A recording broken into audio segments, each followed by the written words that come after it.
नमस्कार दोस्तों, मैं Amitabh, your friendly psychologist, and you are watching A Word with a Word.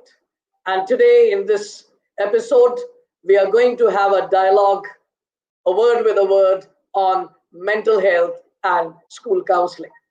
Friends, for long, the mental health has been something which is not so much talked about.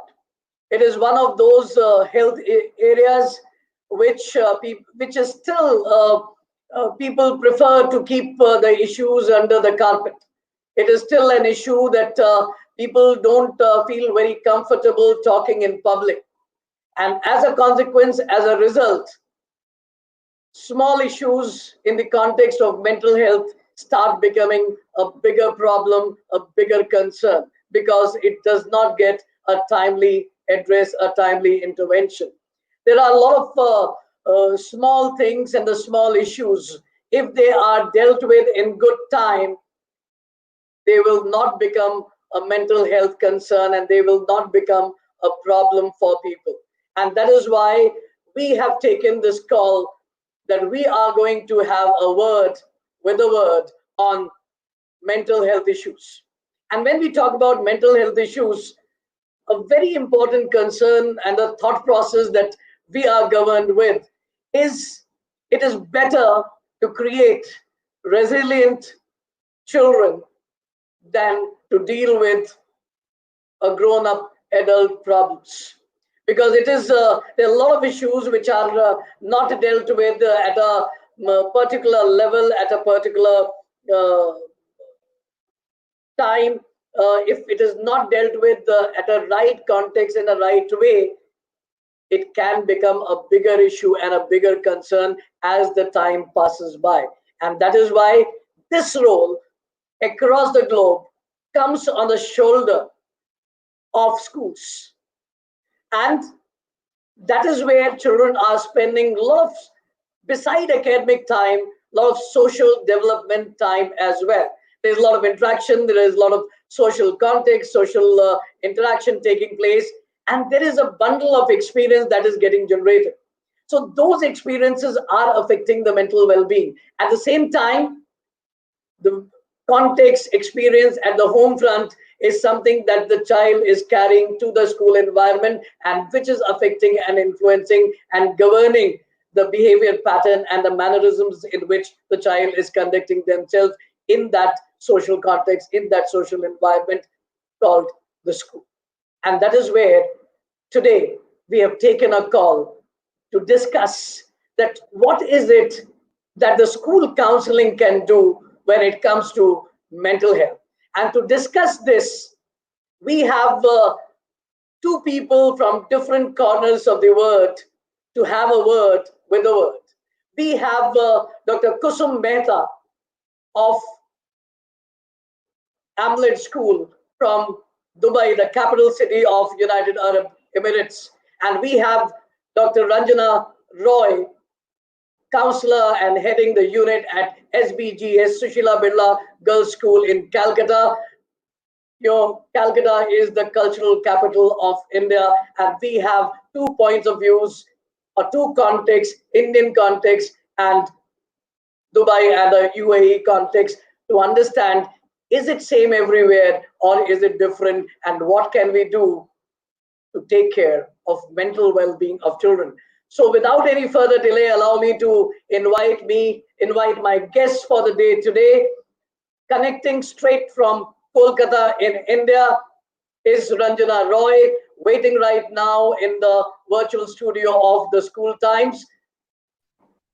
Ranjana ji, welcome to A Word with a Word on mental health and school counseling. Thank you, Mr. Mohan. A very good afternoon to all of you. I feel honored to be here. It's my privilege, and I would like to take this opportunity to thank Sharmila ma'am, who gave her consent, without which I don't think this would have been possible. Thank you for so much. inviting me. Thank you for being part of this episode of ours in A Word with a Word on mental health and school counseling, and we are very thankful to your school allowing your presence in our show. Your vast experience of more than 20 decades is going to be of immense help for us. And audience and viewers, I would like you all to know that Ranjana ji has made a choice, a very, very conscious choice of taking the responsibility and catering to counseling and psychological needs at the school level. And right from the beginning, she has been involved. It's more than 2 decades of school counseling involvement experience that she has. So thank you so much. We are going to have long discussion issues with you, Ranjana ji.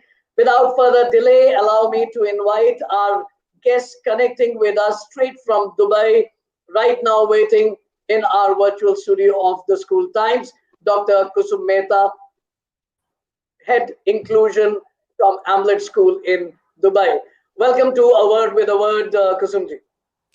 A very happy afternoon to all of you. And yes, thank you, Mr. Mohan, for providing me such a wonderful opportunity to be a part of your esteemed show. And I hope together we will be able to create a happy and healthy society after the end of the session.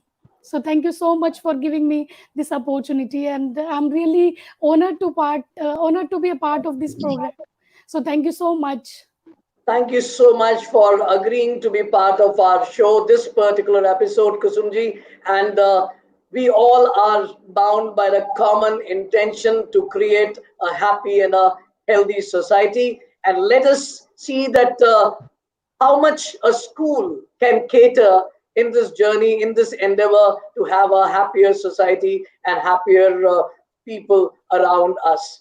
So to begin our discussion, I can see that already there are a lot of people who have started joining us, and that is very, very clear indicator that people are wanting that this debate, this discussion, this dialogue should take place about mental health and what school can do about the same.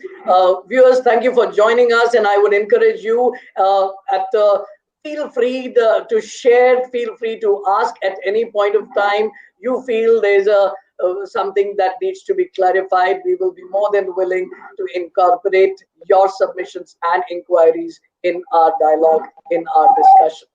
So beginning with our context, mental health, the word, the moment the word comes mental, that itself, sounds in many minds, the lay minds, perception. So let us, at the beginning itself, I would like to use both your experiences and get the context clear that when we say mental health, what do we mean by mental health? Ranjana ji, what is your take about mental health?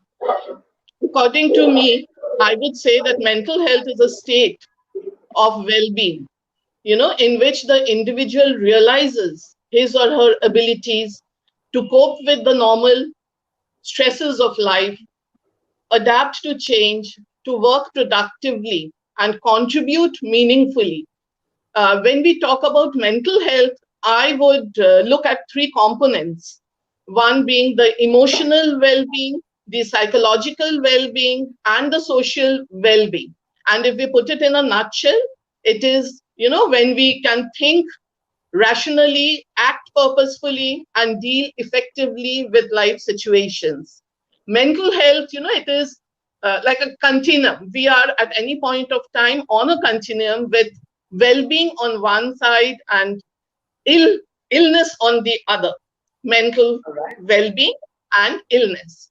And we are moving on that continuum, right? And just as physical ailments have got treatment, mental illness also has treatment. And there is no need to suffer in silence. If there is any mental illness, it is perfectly okay not to feel okay all the time. All right. Yeah. So it is perfectly okay to be not okay at times, because it is okay to be not okay. It's just that you need to reach out to an appropriate person, individual, professional for help that you may require at some point of time. Ranjana, Correct. you have pointed out a very, very significant point that when we talk about mental health, there are two aspects to it. One is mental well-being, and other is illness. And every time when we are talking about mental health, please do not have this illness word in your mind. You know, when the mental wellness is not taken care of, when the mental well-being is not taken care of, we start gradually moving towards mental illness as well. Of course, there are other disorders which can be genetic and otherwise that are a different context altogether. But most of the Right. issues that we're talking about are well-being issues than the illness Yes. issues. So that is Yes. something very, very important context that our audience need to understand. Kusumji, what is your experience and the understanding, your take on mental health, the terminology? Yeah, I also resonate with Miss Ranjana, as she said that yes, if we are mentally strong, then definitely we are more happy, we are more satisfied. But I would like to add up here, like our mental health is defined by the three ways. Okay, so basically it's the way you think, the way you feel, and the way you behave. Okay, and the whole process starts with the first step, which is called as the way we think. Okay, so what happens, like on an average basis, if you see, an adult has around 40,000 to 60,000 thoughts per day, and we do a lot of self talk, and which we call as brain talk. Okay, so the way which we feel, which we think, decides our mental health, right? So if suppose if we are more positive in our brain talk, in our self talk, we will be more happy, we will be more satisfied, and it defines the whole process, the whole abilities of a human being. And as she has said, in a layman term, if you ask me as a mental health, so basically it's our ability, right? So the ability to cope up with the stress, the ability to be a resilient person, the ability to bounce back with your life hardships, right? So basically these things define our mental health. And yes, as she said, this is not something which is very different or very there is no need to be stigmatized by this. And every person in their life at any point of time, they have some or other kind of mental health issues. Even if in the morning, if you are missing the bus, that also causing another concern, which is adding to the mental health, right? So we are stressed, we are Absolutely. anxious. So every human being, be it a child, be it an adolescent or an adult, everybody is having some or other kind of mental health concerns. But yeah, definitely if you are piling up your concerns, you will be having certain kind of illnesses. But yes, to be more happy, to be more satisfied, you need to learn how to handle these mental health small concerns in All your right. life. That's very, very insightful. Kusumji says that when we talk about mental health, it is about the way we think, the way we feel, and the way we act and behave. That, and if we are able to think properly, if our feelings are balanced, and if our behavior and actions are governed towards the purpose it aspires for, we are talking about a healthy mind, and that is what gives us a context when we talk about mental health. Now, when we are talking about mental health and well-being, I'm sure both of you would agree, and I would like to get a context, Indian context and Dubai context, that when we are talking about mental health, it is also considered to be a taboo. I remember 28, 29 years back when I started practicing as a psychologist. You know, the moment we would say that people ask, "What would you do?" People would say, "Acha, to matlab paglo ke doctor ho." That is the kind of connotation and a myth and was prevailing about you can say about 3 decades back when I started the practice, and then we gradually lots have changed. Lot of acceptance has come in Indian context. Psychological clinics are seen all across. There are a lot of more people seeking help. Schools are now having a formal qualified counselors and professionals there. So a lot has changed in last 3 decades. But I would like still to understand, has the myth and the bias and the prejudice which is against seeking help for mental health is still prevailing? And if yes, to what extent and what kind of challenges both of you are facing in your respective context? So I would like to ask Dr. Kusum that what do you think? What is the myth? If, are people resistant seeking help for mental health issues, or you think no, everyone is very open in Middle East? See, what I have seen from my own perspective over the years, still there is a taboo. Yes, we all know that there is a lot of scope for psychologists or psychiatrists, or like there are, we can see the clinics all around us, but still when it comes to seeking mental health help from the professionals, okay, especially in the school, it's not most of the time the parents who are seeking the help. It's generally the concerns come from the teacher side. Okay, so what happens, still parents are taking it as a stigma, like if we are seeking help from a professional, or if we are discussing our suppose we call it as we can't open to everyone, right? Like we can't open our port to everyone, because definitely where it comes to mental health, there are many factors behind it, right? So when you are opening up to a professional about the mental health issues, definitely you need to open up about your relationship with your spouse, about your relationship with your child, okay, and the other there are many factors. There are financial factors, economical factors, social factors. So always what I have seen, yes, still there is a stigma where people don't seek medical help, don't seek psychological help. They still take it as like if we are going, we need to open up, and that's the thing which is still they have this kind of inhibition in their mind.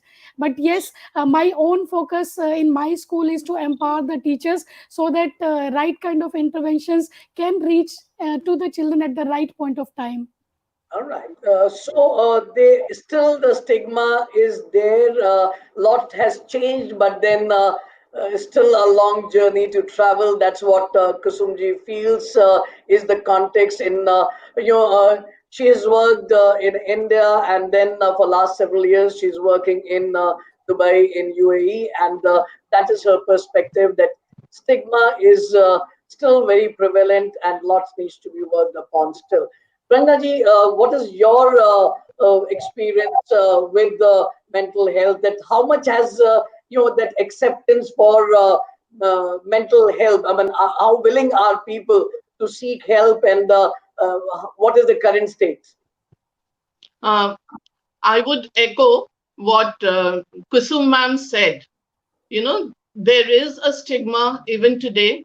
Uh, People do hesitate, parents do hesitate uh, to come and seek help. But I would say that there is a mixed reaction. A lot Right. depends on the teachers, how they convey it to the parents. So Right. if it is a heavily loaded statement like your child has some problem and you need to meet the counselor, the Right. parents get worried. But then if the teacher places it in a more gentle manner, then I've seen that parents are more willing and they're concerned and they're happy to come and take help. There are parents who have willingly, they have approached the class teacher and they have asked for the counselor's help.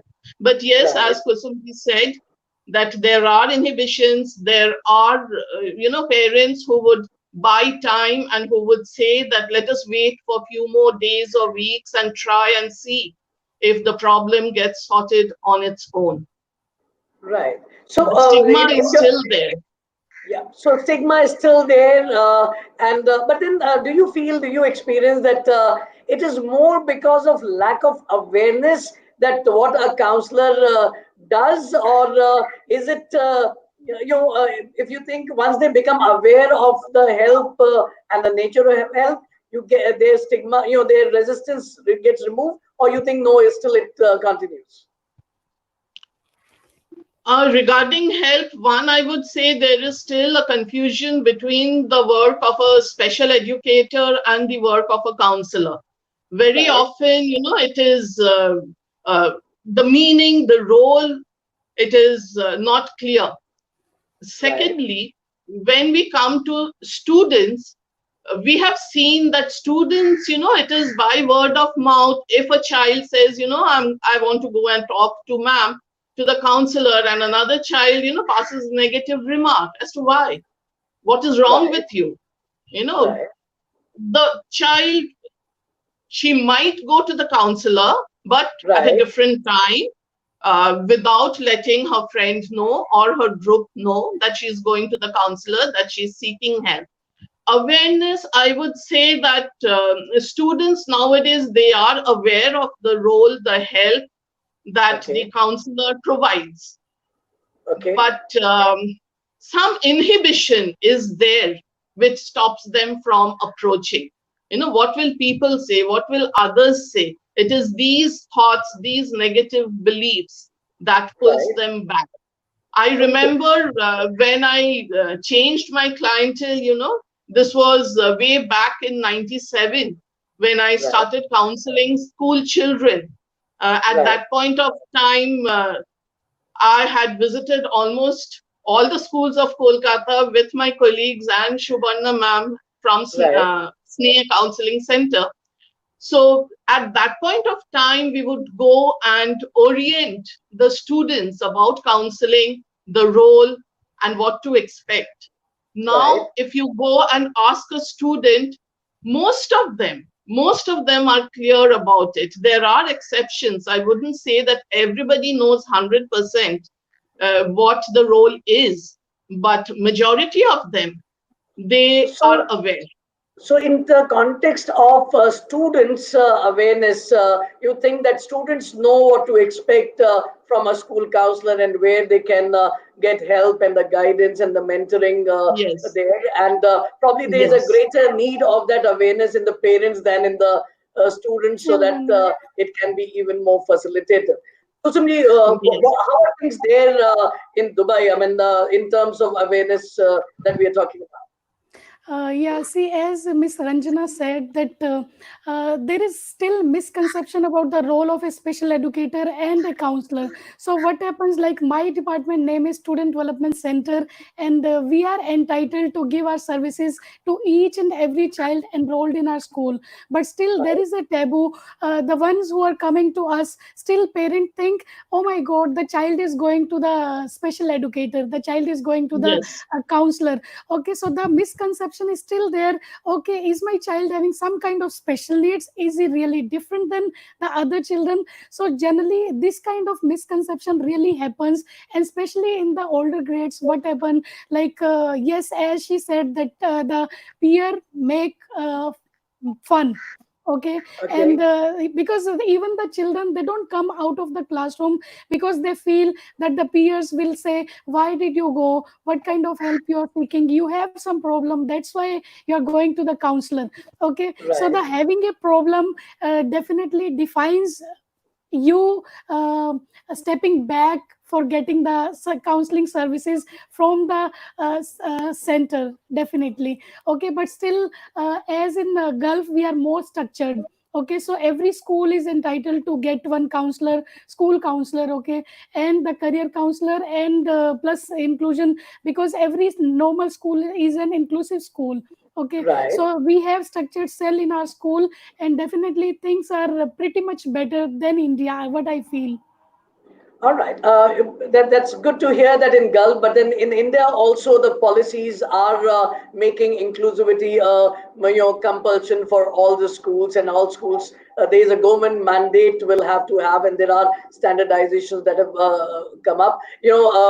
India has progressed in a big way in a school and education context for inclusivity and for counseling. Yes, I do understand that in Gulf there is a specific government body monitoring these mental health services at a school level also. Probably that's something which is yet to grow a little more in India. Otherwise, there's a big shift that has come up in Indian context for inclusivity. In fact, CBSE has a very specific mandate about inclusivity. Government policy also is talking about that. So I think inclusivity and counseling and mental health is recognized as a very clear need at a school level.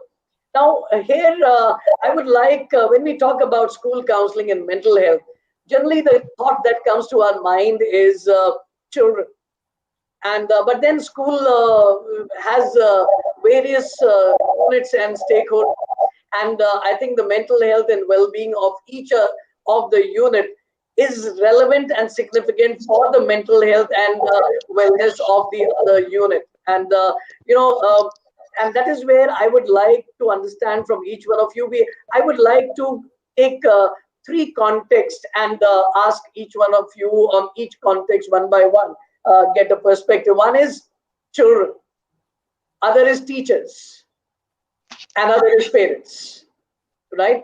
These are the, of course, they are an admin team and other are also very important. But today we would like to focus on these three elements. So Kusumji, I would like to ask you, with children, what are the kind of issues that you think you are and your cell is catering to generally when it comes to primary and a middle level education? Yeah.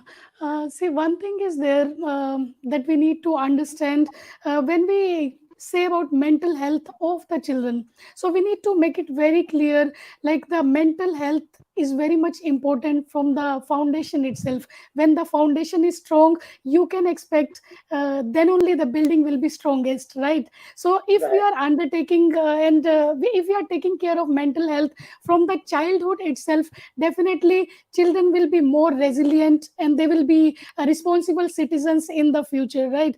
So what right, happens, like in our context, if we see, we do a lot of efforts to take care of mental health of all the children, or in fact all the stakeholders. But when it mhm, comes to concerns, we need to see one thing, like it's not only the children, right? It's right, more about their environment. Okay, right, so mental health has many factors which manifest this mental health concerns in the children. So if you right. see from the gulf perspective, so there are certain things, one thing another I would like to add, we all are Please. social animals, right? Okay, Right, so the concerns will remain more or less same, whether it's India or whether it's gulf. But still, because we are in a country where we see a lot of cultural diversity, so there are little more different concerns than India. So what I have seen, like in gulf, what happens, like still because we are living in the apartments in the high rise buildings. Okay, so we do follow the nuclear family pattern more in gulf than India. So what right, happens, living in the nuclear family has their own advantage and disadvantage when your both the parents are working, especially at right, that point of time. So when your both parents are working, the child is left either with a nanny or left alone at home. So that causes a lot of behavioral concerns in the children. They seek like they feel neglected, they feel there is no parents, they don't have time for us. Okay, and they don't have enough affection or love or attention from the parental side. So that is okay, one concern. Second thing, what I would like to add up here, because we are living in apartments, so what happens when all the times you are in AC, you are in a limited and confined space, so that makes you very lethargic. right, Okay, so right, when you are lethargic, it de-elevates your mood. Okay, so you have right, different moods and you feel low all the times. Not only children, even being an adult, even I feel low at times because of the right, environment, because of the limited environment. Then regarding the children, one more thing is there, like they're very brand conscious, because here if you see, people are there for money, right? We are earning, we are saving, so they're very brand conscious, and which is also another factor. Okay, so right, they compare with each other. Definitely in the classroom also, people are from different economic background.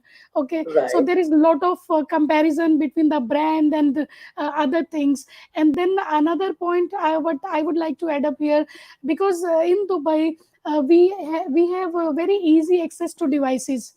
Okay, because okay, yes, as I said that purchasing power is more, right? right. So we have easy access to devices, and definitely the network quality is also much better.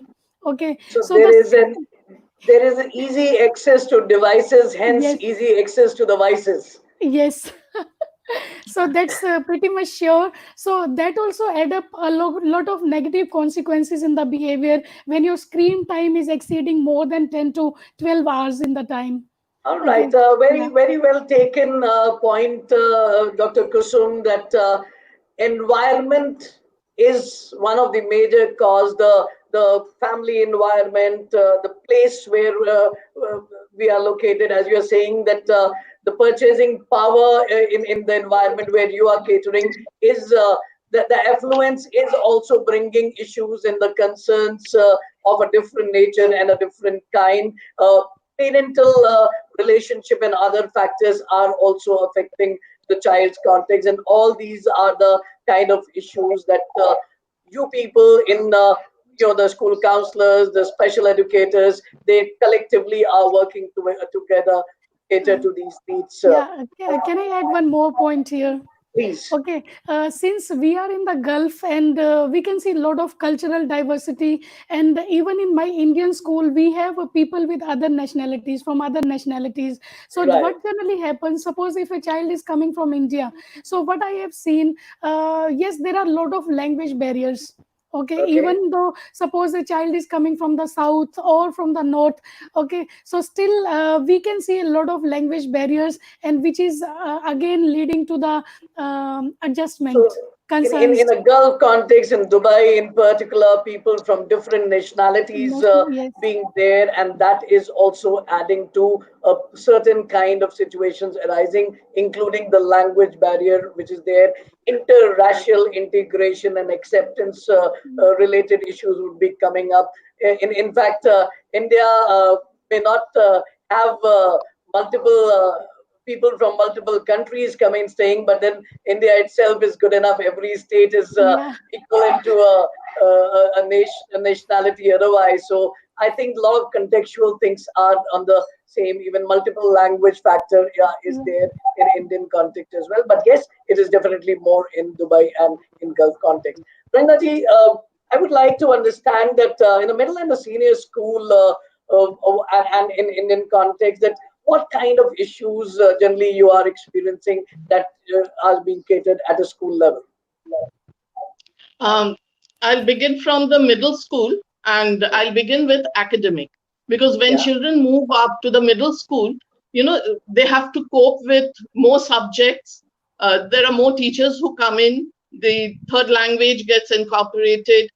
That is right, one, academic. Second is coping with the newfound freedom. In the middle school, children no longer need an escort or an ID card right, during dismissal to walk out of the school.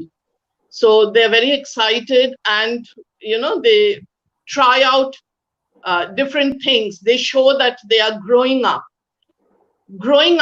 Acceptance, accepting self, accepting others can also create issues at different point of time because ours also is an all inclusive school, and we right, have a resource room where the right, special educators take care of the differently abled children. So, helping the children of the mainstream realize that they have to adjust with the others and cater to their needs is an important point, right? right, Uh, in the middle school, again, defiance and disobedience right, increases, and right. bullying is something that starts right from primary. Just the kind Okay, of bullying is different. In right, the primary with the little one, it will be share your tiffin with me, otherwise we are not going to play with you. That changes when they go to middle school, and it further changes when the child goes to high school. It might take the form of body shaming. right, Right. So from middle school, now if we move up to the senior, bullying and body shaming, I've already spoken about. Once again, academic focuses on a future career, where to right, go, what to pursue.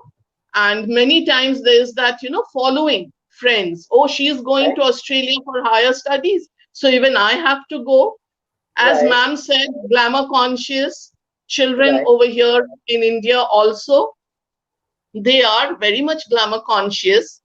Uh, self-harm has, for different reason, has become very common.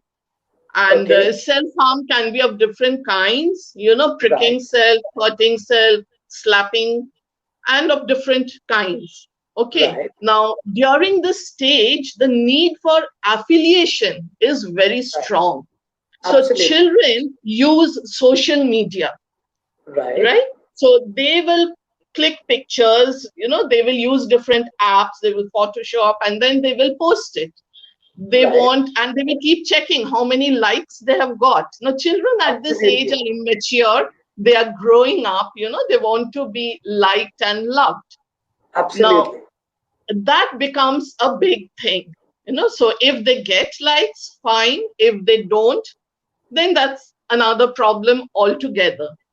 Experimenting with chemicals, we also find with the senior school girls, you know, Right. and there is the day-night reversal. In many cases, it can be for academic reason. Maybe students are studying late at night, waking up very late in the morning. And this had become a common phenomenon during the lockdown phase, vacation time. Girls would Absolutely. stay up late and study. Now, for various reasons, one could be studying, another could be social media, catching up with friends. Right. Okay. And because of that, the sleep pattern gets disturbed. And when Right. there is sleep deprivation, it leads to increased reactivity under stress. So Absolutely. all this together, creates various issues and Issue. problems in a child's life. Thank you so much, Ranjana. You have so beautifully summed up the core and the crux and gives a very, very clear, distinct picture for our audience and viewers that kind of issues which are cropping up and what school counselors are looking at. Kusumji has given the issues, the kind of issues are coming up at the primary level, middle, and the adolescent stage issues you have talked about. Uh, I would like my viewers at the moment to understand. Friends, all these things which you heard both our guests today on the show, what they mentioned, should be looked at as signs and a cry for help for the young ones. Because if you are finding that the young one is trying to isolate self, if you are finding that there is a sleep pattern shift is there, if you're finding one is not feeling enough valued and verbalizing it to you, these are early signs where you and I need to help them out and give a listening ear at a forefront. And if we think it is a matter of concern, reach out to an appropriate help. With the government policies both in Gulf and India being in favor of counseling cells being there in the school, you have a help in the school itself.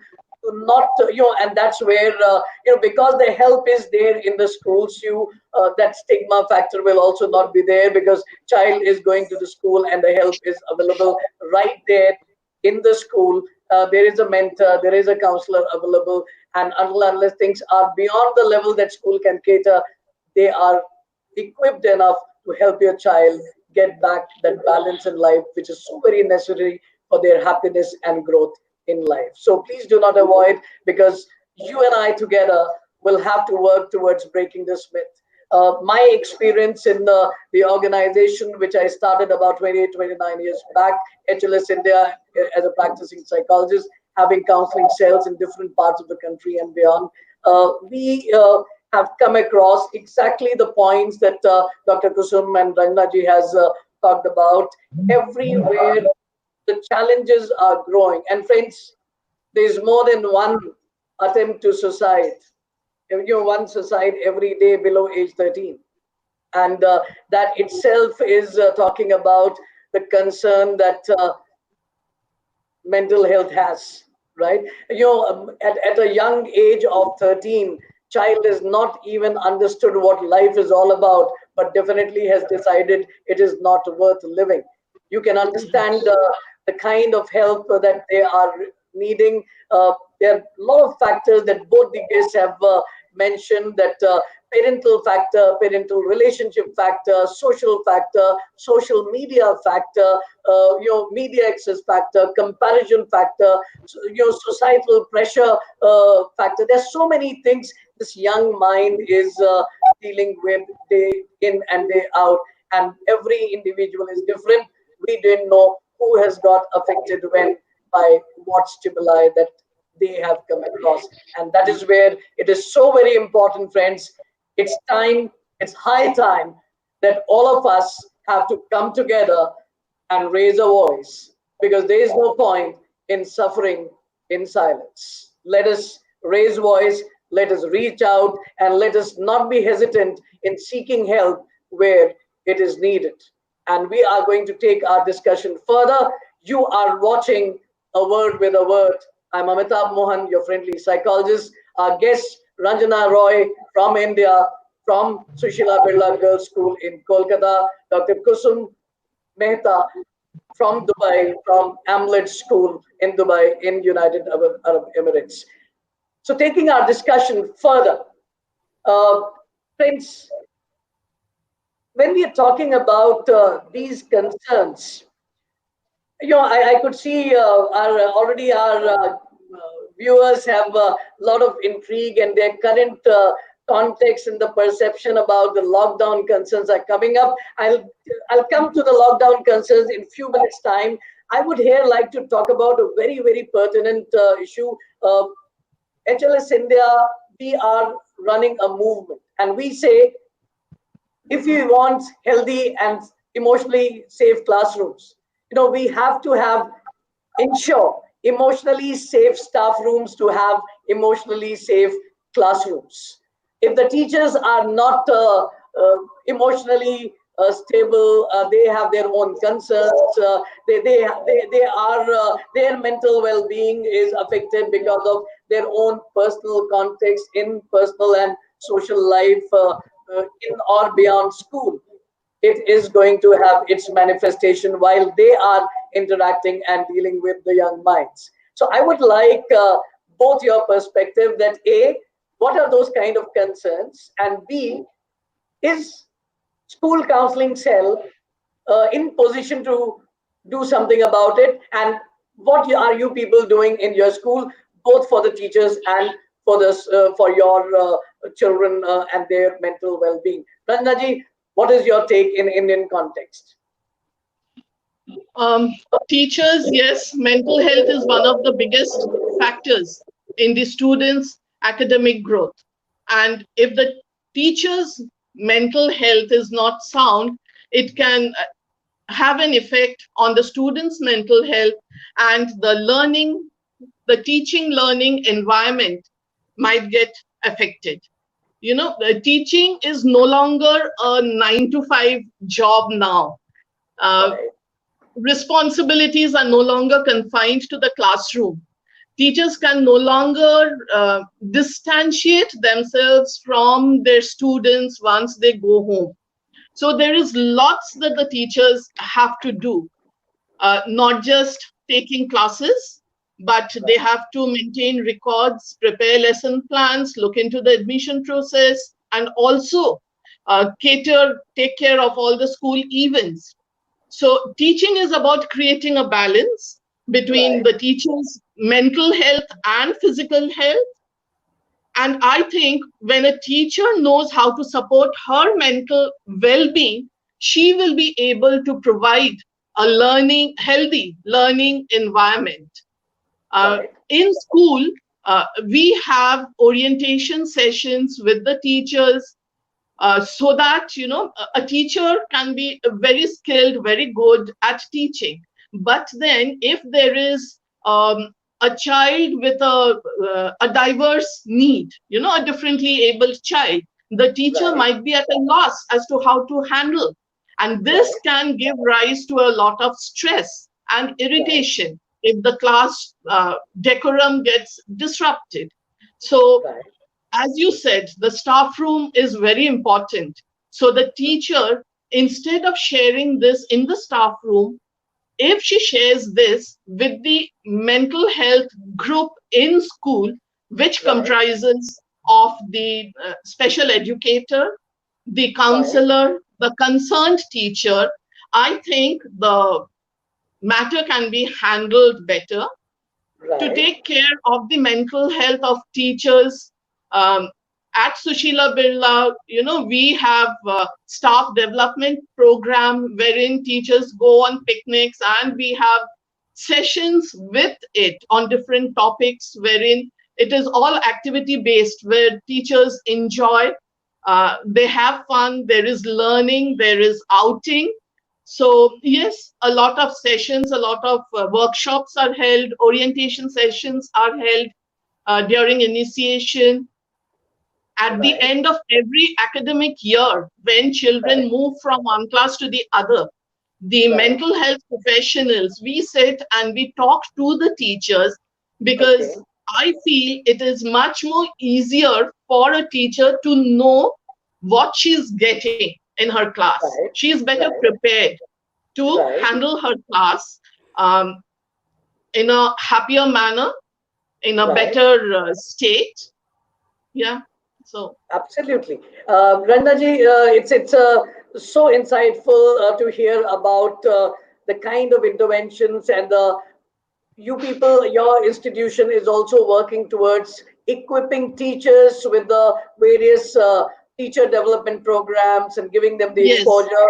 Plus, there is an mechanism in place where mental health professional of schools like you and other members and the teacher, you're working towards a plan together so that teachers are in a more comfortable situation and a child problem doesn't become a stress factor for them. And I think that's a beautiful initiative your school is taking. Kusumji, how are and things? Yeah, yes, Ranjan, teachers please go know that they can come and share their problem. Teachers do come and they share on a one-to-one their personal problem, work problem, and the two counselors, between us, we help the teachers. ahead. We are always Absolutely. there. Absolutely. So, Kusumji, how are things at Gulf in Dubai in this context? Yeah, I would like to add up here, like as I always say that we counselor have big listening ears, right? So Right. what happens? See, I'm that is very what proud. I'm doing today. I'm Yes, making both of you speak and I'm listening. yes, yes. So as we say that we counselors have big listening ears, so I'm very proud to say that in my school all my leaders they have big listening ears as well. Okay, Yes. so whenever a teacher is having any kind of concerns, more than a counselor, we seek help from our supervisors, from our principal, and the other leaders. So we are very Okay. proud, we are very happy that yes, it's not about only the children, even the teachers well-being is also catered by the leaders, one thing. And then we have, Right. as she said, that we have orientation sessions, we do have Right. induction sessions for the teachers, where Right. we tell them like what are the warning signs, not only for the child, even for herself also, right? If there is Right. a bad behavior change, if there is a change in behavior pattern, it can happen to the child, it can happen to you also, right? So you Absolutely. need to identify not only even the children pattern, change in pattern, you need to identify yourself also. And one Absolutely. example I would like to give you here, like during this COVID pandemic, so what happened, like in the Gulf we are having this e-learning classes going on, we call it as distance learning. Okay, so Right. what happened when we are going live with the children? Okay, so what happened, I'll give you one example, so Please, you please. to just make a conversation on a lighter note. Okay, so Right. there was a teacher. Okay, so she was in the live class, and suddenly the child came, her own child came. Okay, and Right. she was showing her eyes, scary eyes to the child. The meaning was get out from here. Okay, Right. so I always tell the teacher, see, when I can say darling, sweetheart to others children, okay, why my own child is neglected, right? Absolutely.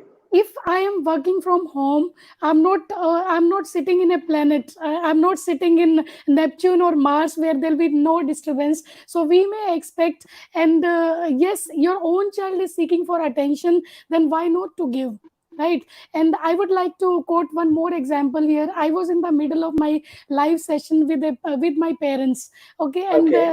happened, one parent raised a concern that I feel so angry these days. My child is very much annoying and I'm becoming very short tempered. So what should I Right. do?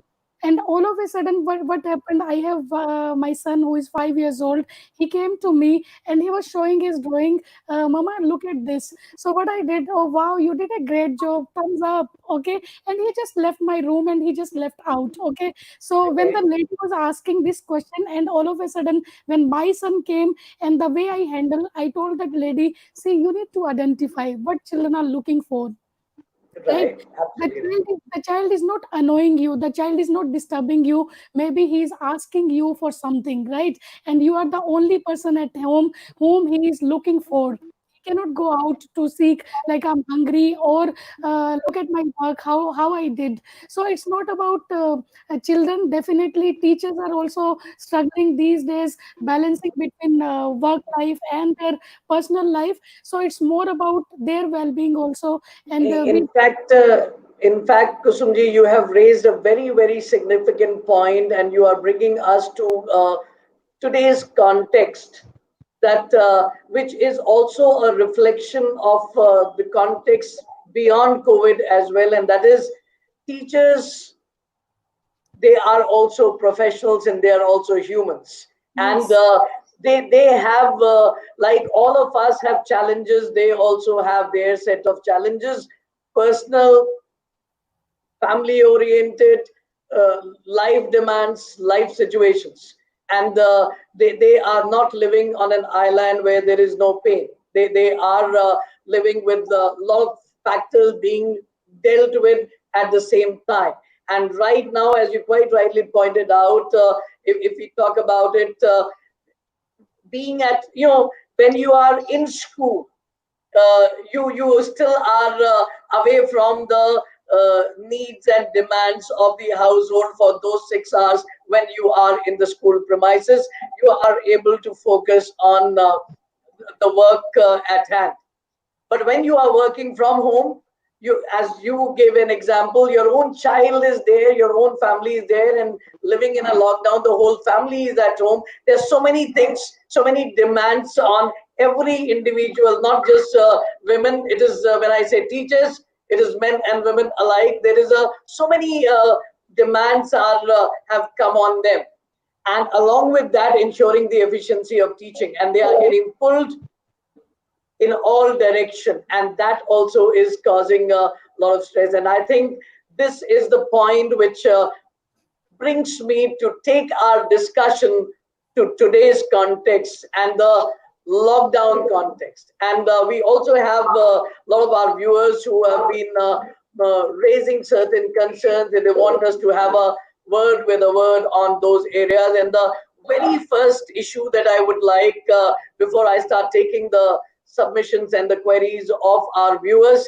I would like to ask you both, in the lockdown times, what are the mental health issues and concerns, A, you are experiencing, B, you are anticipating, right? So I would like to ask Ranjana, what are the kind of issues and concerns in the lockdown related to mental health in the context of school, the children and the parents? Children and parents, I'll talk about the children first. Yeah, so uh, Yeah, children are not being able to socialize. So if we talk about the little ones, their physical development, is getting affected. Parents are extremely worried. Ma'am, no exercise, no running around. With the little senior children, they are missing out on their friends. So the social interaction part is not there. Everything is happening, but at a virtual level. right, So children, at first, they were very excited about the online classes, but very soon the novelty, it wore off, and they started feeling irritated. They're frustrated because they're not being able to go out with the right. little older ones. They're not being able to meet their friends. Friends, yeah, They're not being able to go to the mall for shopping, no movies. Meeting their boyfriend and the boys meeting their girlfriends, it has stopped. Okay, from home Right. they cannot do. They cannot. Academic, academic, yes, homework, they are doing it, but the learning part, uh, not 100%. They're very much uncertain about it. So this uncertainty, irritation, frustration, boredom is Right. taking a toll on them. When it comes to parents, parents have to wear a maid's hat, a cook's hat, mama's hat, and a teacher's hat as well for Right. the primary children. For the seniors, parents are clueless. At times, they fail to understand whether class is going on or Right. their daughter is online chatting with their friend. So that Right. worry is there. Okay. Parents are worried where finance is concerned. Uh, they are worried because 24/7 with their child at home. Right. And there were parents who also said, ma'am, we are not used to having our spouses 24/7 with us. So that's a novel experience also. No, So no, yes, light away in apart, Ranjana ji, the number of cases of domestic violence have gone up very high in yes, last 2 to 3 yes, months. Yeah. yes. And children, they are exposed to it Right. because of this irritation and frustration, the arguments that's happening at home. Earlier, Right. children would go to school and they wouldn't be aware, but now they are exposed to it. So they are Exposed. scared. They are Right. scared. They are feeling insecure, and the quarrels that's happening, they are getting to know about the illnesses of their parents, that papa Right. is taking medicine, mama is taking medicine. The dynamics, the family dynamics is coming to limelight, and this Right. is taking a toll on the child. And So with, yes. with so many concerns, Ranjana ji, that you have talked about, I think this is the time when parents need to reach out, connect themselves and children with a mental health professional before things go Absolutely. out of their hand, because the stress Yes. and anxiety and these concerns which you listed down are growing in a huge magnitude at the moment. And the kind of stress, depression, anxiety with more than Hmm. 20% rise is already there in just last 3 months time itself. Even substance abuse, Mr. Mohan, even Yeah, substance abuse. is on the rise. Absolutely, Yes, absolutely, it is on the rise. it is on the rise. So, Dr. Kusum, how are things with the younger children? That what are the kind of concerns in the lockdown that you are dealing with and helping people out with? Yeah, we had our own concerns here because from the right from the this April only we started our distance learning journey, and there were adjustment issues in the between in the early stages, because where children were finding very difficult to adjust to the new transformation. This was a Right, new transition for them, like from the we have never seen such time, right? So right, this time is really a very testing time, not only for the children but for the parents also, where this time is testing our patience, our resilience, and even our coordination with the family members, right?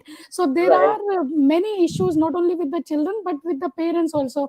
And as she right. said, yes, like there are a lot of financial concerns in the family, where salary deductions are there, or people are losing job. So definitely when you are under stress, where you will release it? On your children. Abs- Nobody else would like to take it, right? So abs- that thing is happening at home for sure. And yes, there are some children where parents are working, they need to step out of their home if they are in the health sector. So these children are specifically getting very negative consequences these days, because there is right, no one to take care of them, and they cannot step out of their home. And definitely there is no social interaction as well. But I would like to add up here, like in my school there is a balance between the academic and non academic activities. So learning is fun each day, and we don't burden our children. So they are very overexcited about the learning activities, and even in the evening also we do give them some kind of challenges which we call it well-being challenges. So they are always engaged with those things. So yeah, we don't find much major issues with our children as such. All right. Regarding That's a very, children, I would like yes, please, regarding children, Ranjana. I would like to add that in our school, the ECA classes takes place in the evening. So all the physical education, the art class, dance class, music class, it happens in the evening. So parents get little respite during that Right. time, and children are also occupied. There's the time management, the task management. It is divided equally in the Absolutely. morning and evening. Okay, so there is a staggering that is worked upon. Yes, All right. correct. Uh, so let me now just, there's a lot of love and affection being showered for both of you from our viewers and audience. That there are people who know you, there are people who are knowing you now. There's a lot of appreciation and acknowledgement coming up. And now some people have even, I cannot read everyone's name, but then there are some queries being written there that Dr. Kusum, how are you empowering teachers? Yes.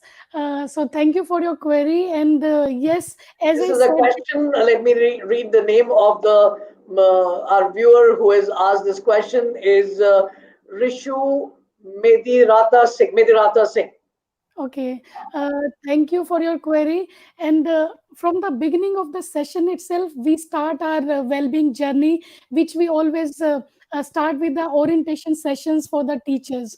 Okay, so where they do have a clear understanding of their roles, their responsibilities, there is no confusion. One thing, okay, and the new joinees which join our school, so we do conduct induction sessions for them, and they know clearly, even if suppose if they are having any concerns, whom to contact. There are structured cell in our school, and we do conduct mind spa sessions for the teachers, for the parents as well. And we have this as I said, that counseling sessions also happen, not only for the parents or for the children, but yes, for the teachers as well. And I conduct a lot of sessions for the teachers as well.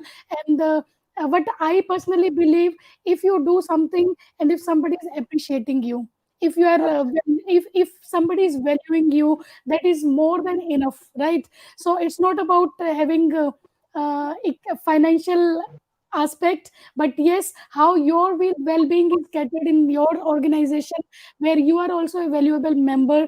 So that is more important for the teachers. So these kind of activities are happening on daily basis in our school, and our leaders are very supportive, very kind, I'll say. And as I said, they have big listening ears. So we like last year we had this teachers appreciation week. Okay, so Okay. each day there was a big surprise for the teachers. So one day we had our breakfast, which was organized by the leaders. Then we were given like certificates of appreciation. So we have such kind of activities in our school, mind spa activities, where teachers do feel relaxed, and they do feel less they are the valuable member of the school community, which is more All right. important. That's so beautiful to hear. Randaji, there is a question from Dimple Rupra. She has echoed what we have talked about earlier, that mental health of teachers uh, should also be discussed, which we raised the issue a little while earlier. And she says how the school atmosphere affects the teaching process. So, what is your take on how is the school atmosphere affecting the teaching process and the mental well-being? Yes, I do agree with what Dimple Ji is saying. The school atmosphere is very important. It is, how the feedback that the teacher gets, the ambience of the school, it plays a Right. major role for the Right. well-being of the teacher, mental health of the teacher. And in our school, there's an open door policy. Teachers can walk into the principal's room or the headmistress's room or the coordinator's room to discuss their issues. So that is a big thing in our school. Yeah, so any problem related to classroom and this hierarchy, so the teachers move on. They first go to the HOD or the coordinator, and then they go to the principal. And a lot of discussion happens. This what I said is apart from what I said. Right. Secondly, it is, the atmosphere of the school wherein the teachers interact with the children on a one-to-one. Our group is very small. There are 28 to 30 children to a class. So the teachers interact with the children on a one-to-one basis. Almost all the teachers know each and every child of the class. So the the teaching learning process is very different in our school. So there is a good teacher taught ratio, and that also helps that direct personal Yes, connect of teacher with every absolutely.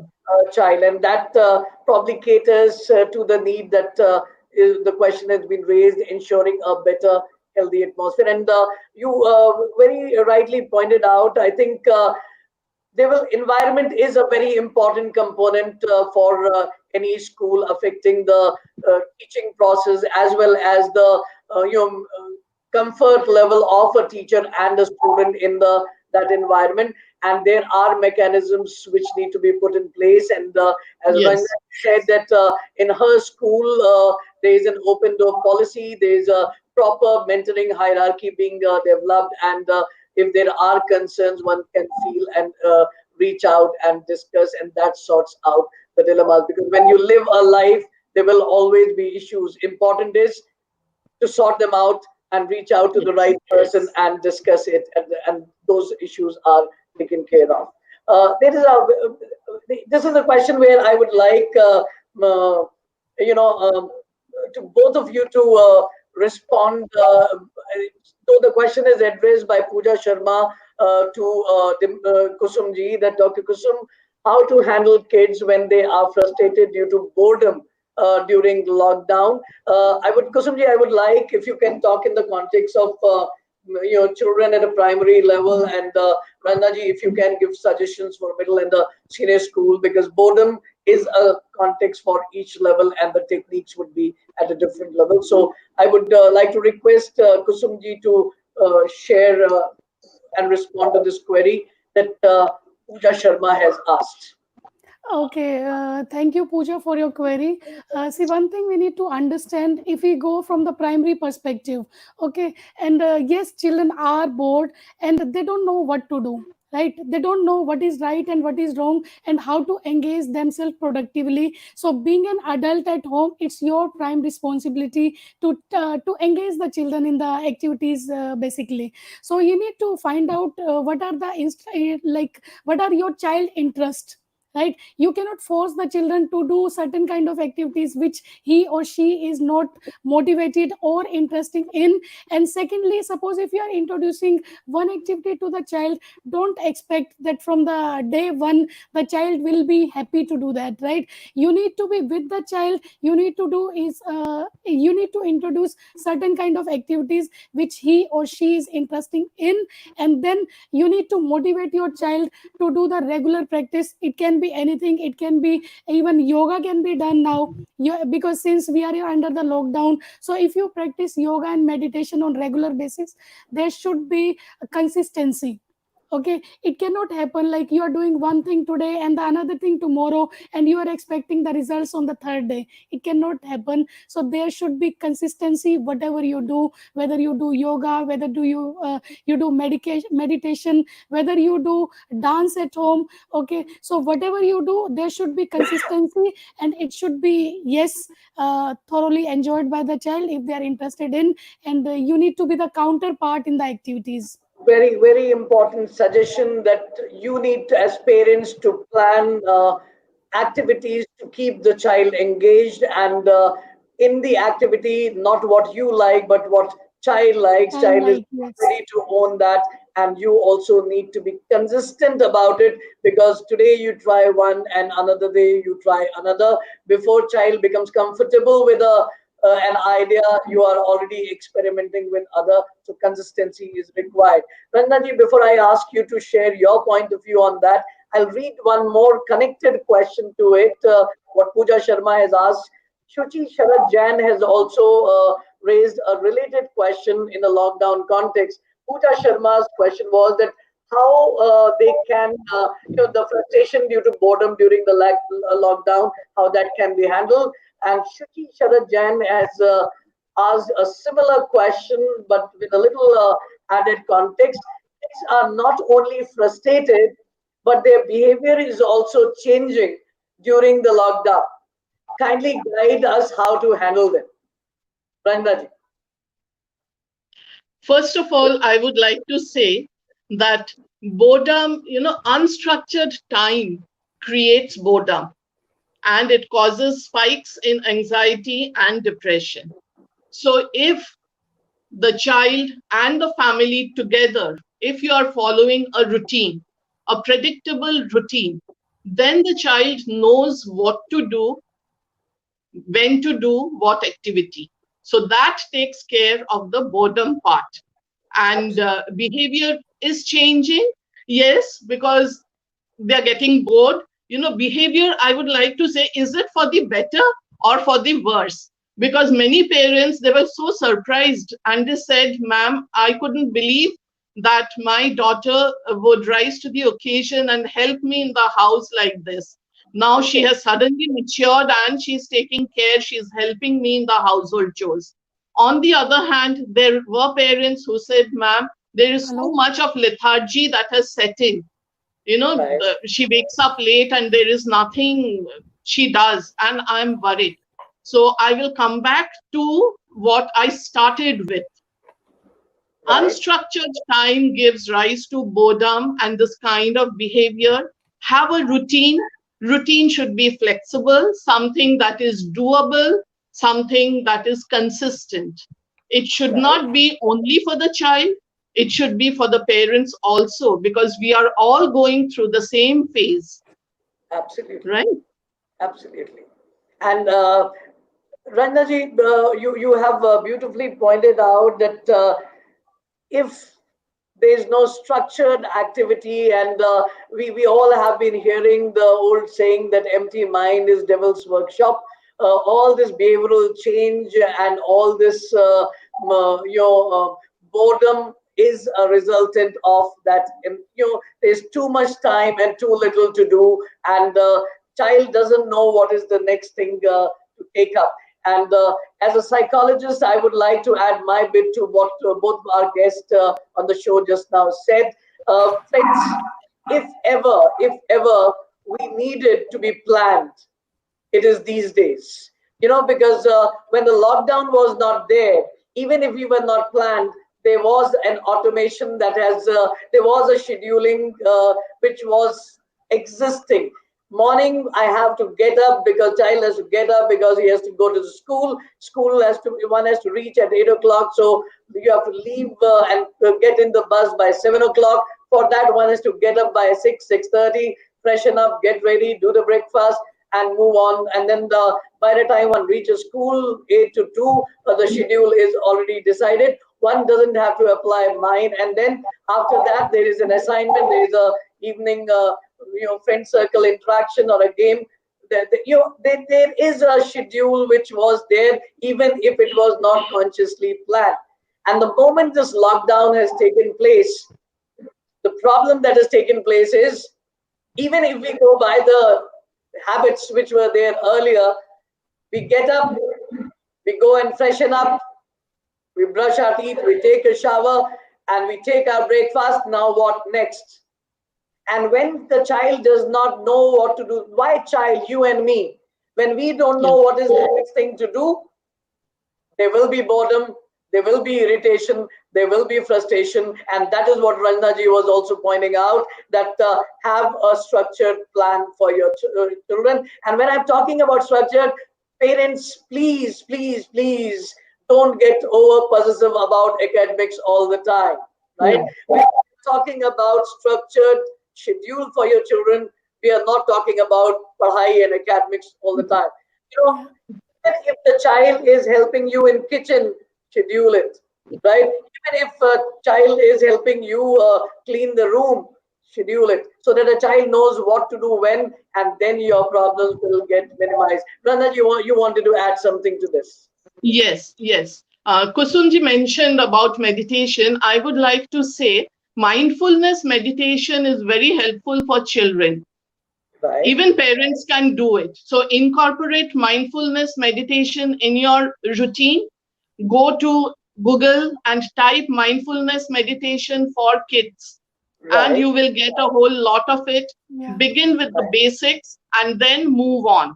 This is number one. Absolutely. Number Right, two, encourage children to develop an attitude of gratitude. When you're absolutely. sitting together, just share with your child, what is it that I'm grateful about? It can Right, be something very simple. I have got my meals. I am with my family. My family is safe.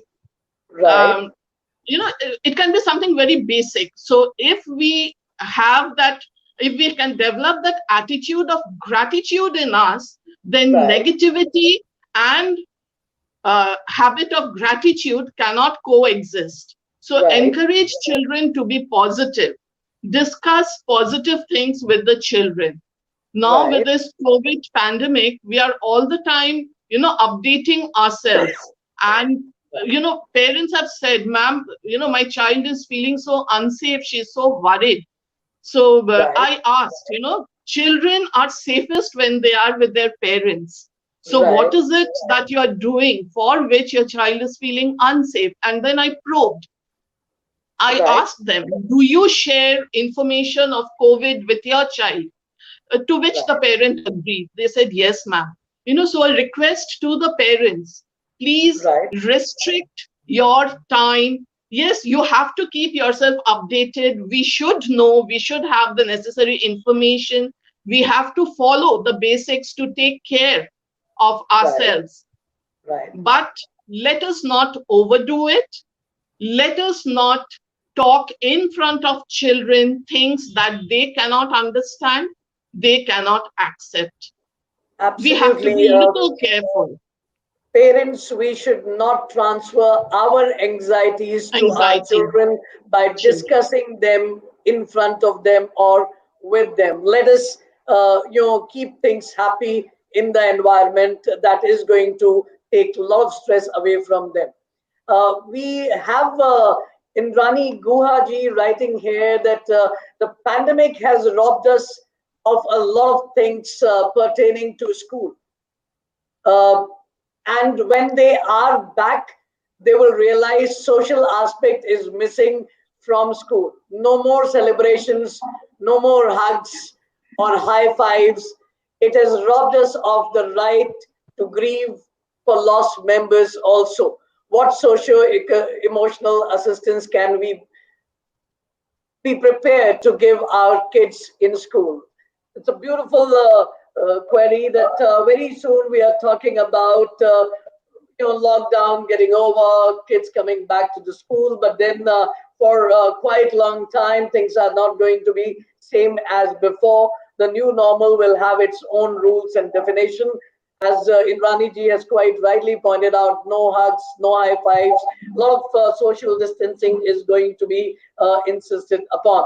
So, in that context, what kind of socio-emotional assistance can a school counseling cell provide to the kids? And I would like both of you to share that how your school is preparing to help children in this context.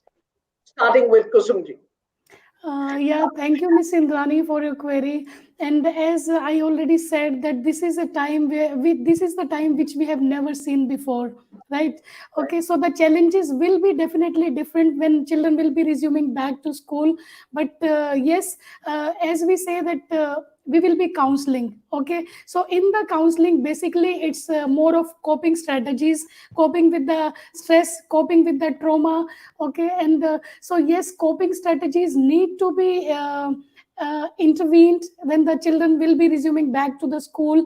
And yes, they need to learn about like how they can get rid of their worries, right?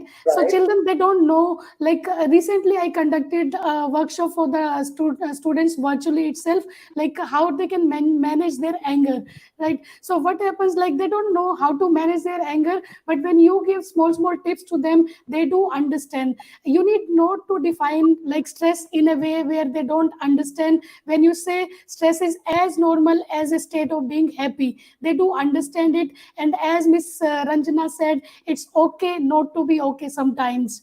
Okay, so when we give small small strategies, like rather than piling up your brain with the worries, you can create a jar which we can name as worry jar. You just note down your worries, what is really causing you something which is not good. Okay, so they can put those small small notes in the worry jar, and then at the same time, when you are worried, maybe you can blow a balloon, and you can write your worry on the balloon. Either you rise it or you just pop it. Okay, so it will Absolutely. give psychological feeling that yes, your worry has gone and you have got rid of it. So we need to do small small activities with our children which can make big impact on them. I would not say that yes, we will be doing this, we will be doing that big thing, but yes, small incremental steps we will have to take forward, so that the children's social and mental health can be taken care of in the school. Absolutely. Thank you so much for sharing your take on that. Ranjana ji, what is your call? How is your school preparing to cater to this socio-emotional assistance? And regarding Indrani Guha, I can, I just looked at the photograph. Is a known, very good friend to me. She's a principal of Credo Word School in Danu. And yesterday I saw she has put up in the promo that she's probably the only one who is known to both of you as well. So she's one person who knows all three of us. And she is writing a very, very relevant question that how to cater this socio-emotional assistance. How is Sushila Birla Girls School is preparing to cater to this need? Hi, Indrani. We were colleagues once in Sushila Birla Girls School. I hope you're fine, and thank you for the question. Uh, can you hear me? You are audible. I think yes, your visual has gone still, but you are audible. You are back. Yeah, you go ahead. All right, we will come back to her take on this particular query from Indrani ji. Friends, we are talking about mental health and school counseling, and right now the query and the question which has been raised and asked by Indrani Guhaji is about socio-emotional assistance, that how are schools preparing themselves post lockdown. Ranjana ji is connecting back. The signal dropped and she is getting back. While we are waiting for her to get back, I'll read some more points which are coming up by our viewers. There's a lot of appreciation coming up for each of our guests. We uh, we are having feedbacks and appreciations for both. Uh, we have Sonal Kumar Jhaj talking about boredom is learning too. It takes children to unventured territories of self discovery and self learning paths. It's healthy to be bored and stimulates the brain cells at the same time. Sonal Kumar Jaj has a take on the boredom, a perspective for all to hear, that she says that boredom can be productive if one gets uses it for self introspection and exploration and building up for realization and new skill sets. Yes. We have a lot of thanks. Yeah, you want to say something on that? Like during this lockdown, actually we are realizing our own potential. Okay, Right, so what happens, we are learning so many new life skills which we have never ever explored in our whole life, right? So right. now you you can see, like in my school, if I give my own perspective, like we share this well-being challenges with our children. So the whole sole purpose of these well-being challenges is to keep the children mentally active and physically fit, and we are overwhelmed to see the kind of response they are giving to these well-being challenges. So yes, this is the right time to realize your own potential. Right, right, absolutely.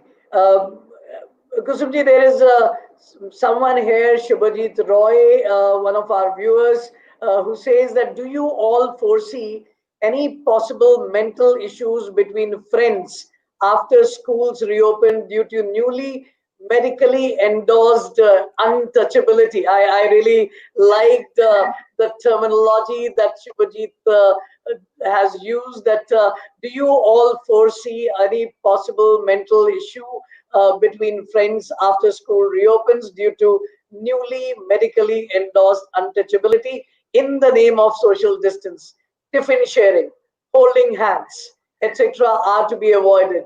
Do you foresee this to make a problem and creating some mental health issues for children? How can you all proact? Thank you for your query. Definitely, there will be many concerns which even we don't have any blueprint, right? So yes, these kind of things we may expect when we will be resuming back to our school. But as I said, that we need to prepare our children, because this is the time which nobody has seen ever before, and even you will not find, even you will Google about the like solutions to these problems, that also you will not find. But yes, as the students will be resuming back, it will be at that moment of time only that you will be seeing the situations, and then you will be preparing for your action plans for further concerns, right? So as I said, there is no blueprint, because after 2 months what is going to happen, nobody knows so far. But yes, these kind of concerns will definitely be there in the school system, where yes, virtual high five will be there, virtual shake hands will be there, and children are definitely learning now itself from the distance learning. Shubhajit ji, you heard Dr. Kusum sharing her perspective. I feel let us not be anxious about it. We are all, promoted to our level of incompetency at the moment. Let us try and wait for a while. I'm sure if there is a problem, there will be a solution. Solution, Already yes. we are graduating and moving towards finding alternative ways to ensure that social connect that children can have. When the school will open, a lot of things will be better, even in a virtual mode. Schools are experimenting and innovating a lot of informal interventions in HLS client schools. We are having programs and interventions, not the class, we are calling them socials, where we are having Antakshari sessions. Yeah. We are having, the games and activities that can be planned. So there are, there is a physical distancing that is there. There are ways for still remaining social, which schools are working. Once the schools open, I don't think it will be so much of a concern to be worried about. Ranjana ji, welcome back. We missed you for a while. So we have taken some more queries and the sharings from our audience. You were responding to that very, very important question raised at that point of time. How are how is your school preparing, and the current issue that we have talked, Shubhajit Roy and what Indrani ji has asked were in a similar context. How are you going to proact and prepare when the school reopens to ensure that everything is taken care of on the mental well-being side? Yes, the entire thing is very novel. As Kusumji said, that we will have to take one day at a time. It needs meticulous planning. And Right. Regarding handshake and hugging, yes, that cannot be done physically, but yes, I still give hugs to my students, virtual hugs, and they give it back to me. I still Right. give high five to them, and they give it to me. So there are ways, and children, uh, they understand if you can explain to them in their language. So not only the counselors, the teachers also in the life skills classes have to train the children. It is a matter of time. We will have to wait. We have to take necessary precautions. We have to follow the rules in order to keep ourselves safe and our friends safe. There will be a lot of restrictions, but yes, regarding activities, Kusumji spoke about the jar, she spoke about the balloon. I would like to add writing, your worries on a piece of paper, sharing it, and then destroying that paper. That also gives a sense of relief, that the problem is taken care of. It's Absolutely. just a mental exercise. It's a mental exercise. And a lot of discussion, I feel, is needed, Needed. a lot, because I'll tell you, when the school closed in the month of March, we had just started hearing about COVID. In the kindergarten level, class 1, the teachers were talking about COVID, about China, and those little babies were aware.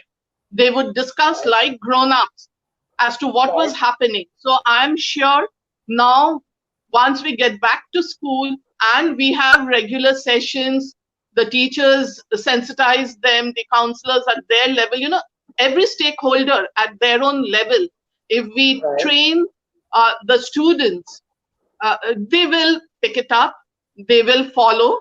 And for our Right. safety, I think we have to, yes, Absolutely, Ranjana, that's beautifully pointed out that there will be ways pointed out, and I think we will be learning lessons from kisses have been replaced to flying kiss. We are going to have yes, the flying hugs and the flying high fives, and I'm sure love will find its own own language. way, It will yes, not be limited to the physical contact.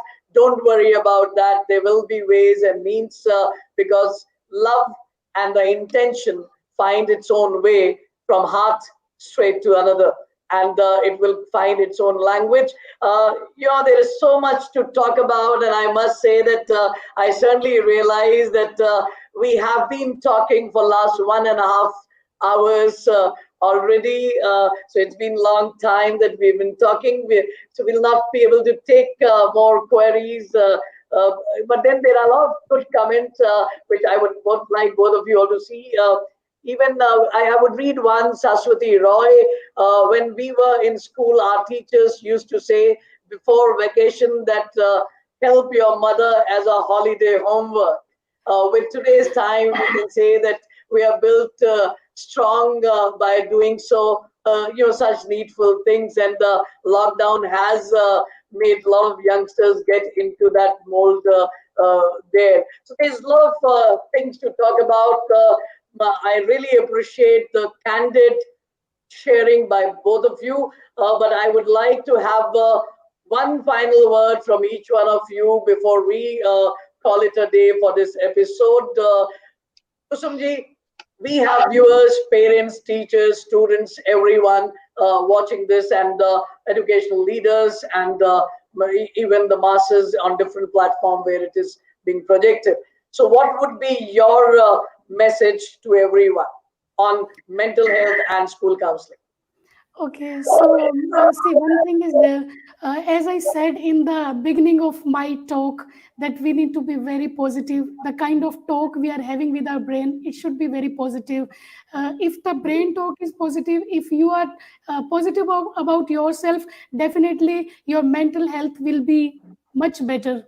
One thing, and secondly, you all need to be kind with your mind. So you need to be more engaged, you need to be more productive. Whatever you do, whatever you think, whatever you feel, whatever you react, you need to be more mindful.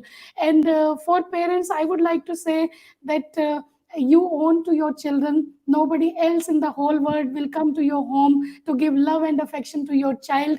They need your attention, they need your affection, they need your love. And once the foundation is strong, building will be stronger for sure. So please give them good moral values, talk to them very positively, and yes, give them a good hug. And one thing, one another thing which I have seen in the parent community, sometimes I know that parents, they love their children to the core, to the moon and back, but they are not expressive, right? So you need to be little more expressive every day. If you're saying I love you bete, okay, you have done such a great job, or if you are giving kisses, or if you are giving hug to your child will be much more confident person in his life. So you need to be little more expressive in showing your love, in showing your gratitude, in showing your appreciation to your children. So that's the message from my side to the parent community, to the teachers Thank community, you and so much. to the children. Thank you Thank so you. much. And Ranjana ji, your final word in today's episode, your word with the word on mental health and school counseling. Yeah. To the parents, uh, what Kusumji has said, I would just like to add to it. Communicate meaningfully with your child. Be a positive role model, because children are learning from you, and they will accept do as I do argument and not do as I say. So be very careful as to what you are doing, what you are saying, because through words you can empower them. Words can empower, words can wound them. So be very careful as to what you are telling. Now 24/7 you are together. Utilize it in a constructive way. To the children, I will say that work on your survival skill. Very soon school will reopen, and you will get back to your studies, to your friends. Spend time with your family in a meaningful way. Survival skills, I mean the basics, taking care of your own things, making your bed, washing your clothes, preparing your breakfast, the basics. And it's perfectly all right. We began the session by saying that there will be days, there will be moments when you may not feel up to it, you may not feel very happy. It's fine. Talk about it. Don't keep it bottled up inside you. To the teachers, please take very good care of yourselves 24/7. You are in the house, you are a teacher, you are a mother, you are a housewife. There is no rest. You are teaching, you are cooking, you are doing all the household work. Take care of your physical health, your mental health. And to everybody, I would like to say, we are all spending a lot of time in front of the screen. Please do some basic eye exercises and take care of your eye muscles. It's very, very important. Absolutely. I think Thank you that's it. so much, Ranjana ji. And friends, as both our guests emphasize, talk with sensitivity. Your words can make or your words can break. And it is important that right now it is you who are there and no one else can take care of them. So you need to take that responsibility of being sensitive, giving them that listening ear, giving them that sensitivity, recognizing and identifying if there is any signal that comes to you as a need for help.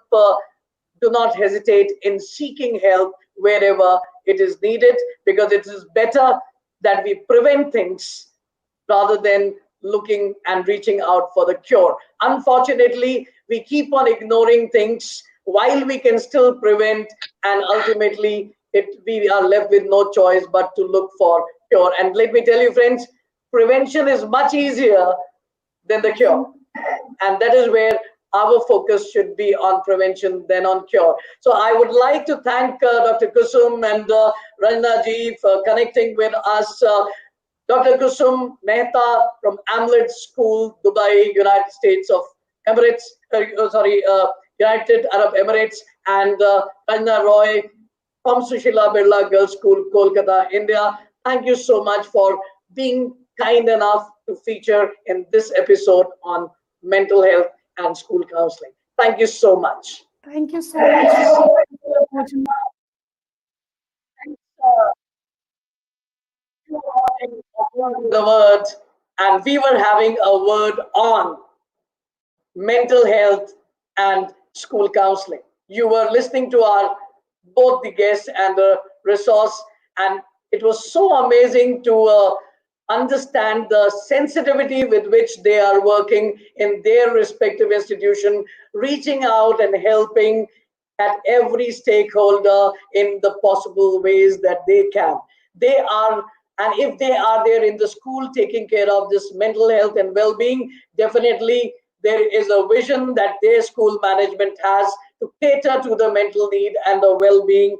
Their schools have a vision to empower them to take care of mental health needs at the school level. And since I would like to sign off at this point of time with an appeal to all of you who are watching this episode, please pass on this message to everyone, children and grown-ups. Friends, mental health and emotional pain is no different from a physical pain. If there is a, when you have a physical pain, if you have a headache, if you have a pain in your head, you have a pain in your stomach, you reach out for help and you get to the right professional and it is taken care of. Mental health and emotional pain can also be taken care of. Please do not hesitate in taking help from the person you can depend on, you have the trust and the confidence, because it is better to take help while you can and live in peace rather than resting in peace. It's important to live in peace, and that's the message I would like you all to share with the rest of the world. Thanks. This is Amitabh, Mohan, your friendly psychologist, and you are watching A Word in a Word only on the School Time. We meet again next Saturday with another issue to have a dialogue. Thank you so much. God bless. Take care. Stay safe.